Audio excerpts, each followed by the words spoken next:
odd man out. 1. Look at the pictures. Tell the English words.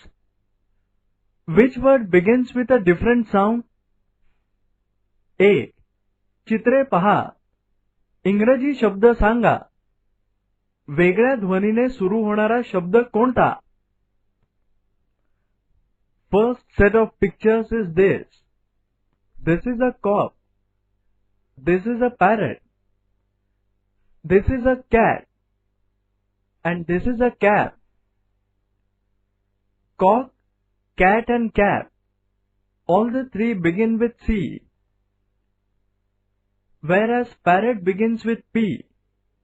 So parrot is the odd man out.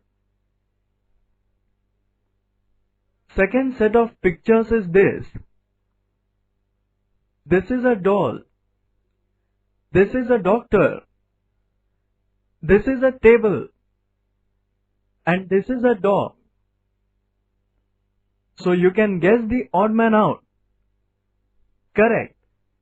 Table is the odd man out because doll, doctor and dog all begin with letter D. Next set of pictures is this.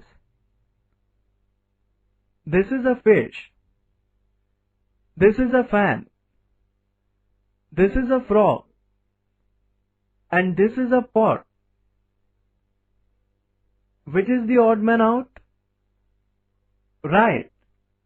Pot is the odd man out because fish, fan and frog all begin with letter F.